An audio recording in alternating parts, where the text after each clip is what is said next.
Okay start. Okay media మిత్రులందరూ నమస్కారం. దురదృష్టవశాత్తు తెలంగాణ రాష్ట్రంలో పరిపాలన అనేది అడ్రస్ లేకుండా పోయింది. ప్రభుత్వంలోకి వచ్చిన నాయకులు వాళ్ళు ఢిల్లీ చుట్టూ ప్రదర్శనలు చేస్తున్నారు.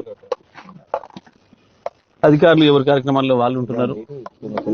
ప్రజల్ని గాలికి వదిలేసిండ్రు. సాగునీటి నిర్వహణ, తాగునీటి నిర్వహణ అధ్వానంగా తయారైంది రాష్ట్రంలో. అసలే ఒకవైపు ఎండలు, కొంత కరువు పరిస్థితులు ప్రజలు ఇబ్బంది పెడుతున్న పరిస్థితులలో ఇంకా అప్రమత్తంగా ఉండాల్సిన ప్రభుత్వం, ఇంకా జాగ్రత్తగా ఉండాల్సిన ప్రభుత్వం క్షణక్షణం ఏం జరుగుతుంది రాష్ట్రం మొత్తం కూడా సమస్యలు తెలుసుకొని పరిష్కారాలకు ఆదేశాలు ఇవ్వాల్సిన ప్రభుత్వం దురదృష్టవశాత్తు పోయి ఢిల్లీలో ఉంటుంది. ఇది రాష్ట్ర ప్రజల దుర్గతి. ఇవాళ మనం నాగార్జున సాగర్ లో చూసినాం.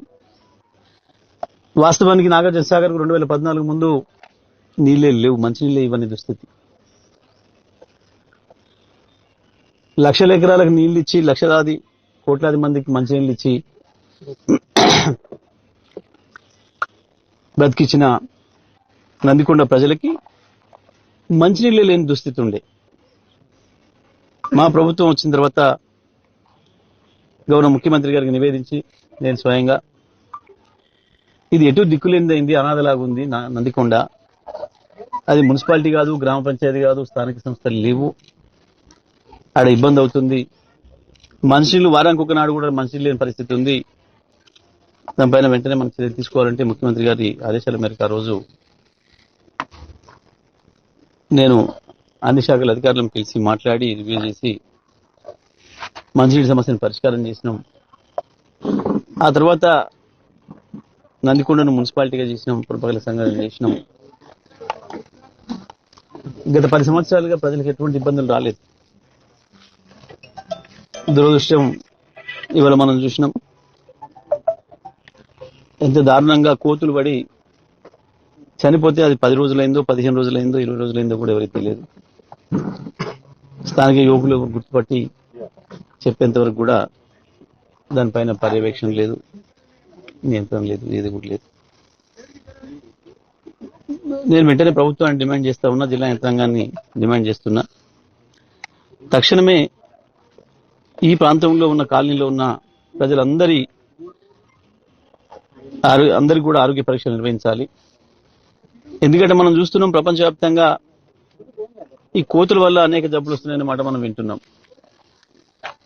మరి ఏకంగా అవి చనిపోయి దాంట్లో వారమా 10 రోజుల మనం చెప్పలేం.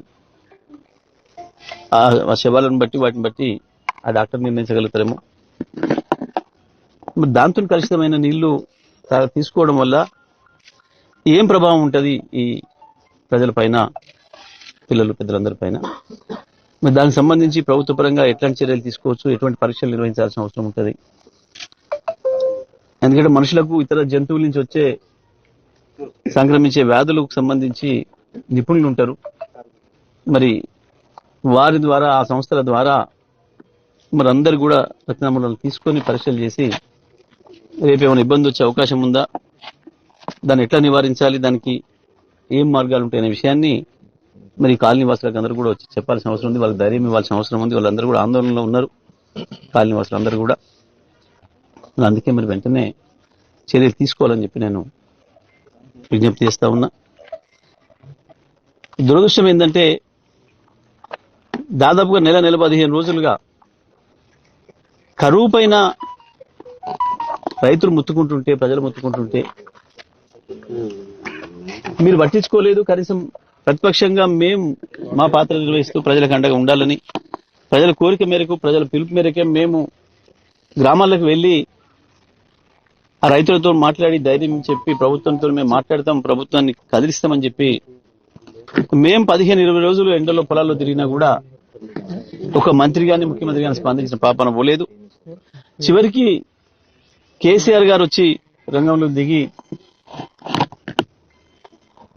అసలు ఈ ప్రభుత్వం ఉన్నదా లేదా, ఏంది ప్రభుత్వం దేని కొరకు ఉన్నది, 10 ఏళ్ళు నేను తిప్పలు పడి తయారు చేసిన ఈ వ్యవసాయ రంగం ఇంత తొందరగా ఇట్లా దెబ్బతింటదని నేను అనుకోలేదు, కలగనలేదు, బాధ కలుగుతుంది అని చెప్పి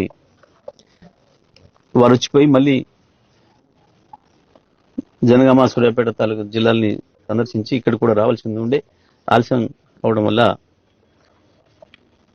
వారు వెళ్తూ కరీంనగర్ నుంచి కూడా అక్కడ ప్రజల నుంచి, అక్కడ రైతుల నుంచి విజ్ఞప్తులు వచ్చాయని చెప్పి కరీంనగర్ ప్రాంతాన్ని కూడా వస్తున్నాను అని చెప్పి చెప్తే అప్పుడు కానీ ప్రభుత్వంలో కదలికి వచ్చింది.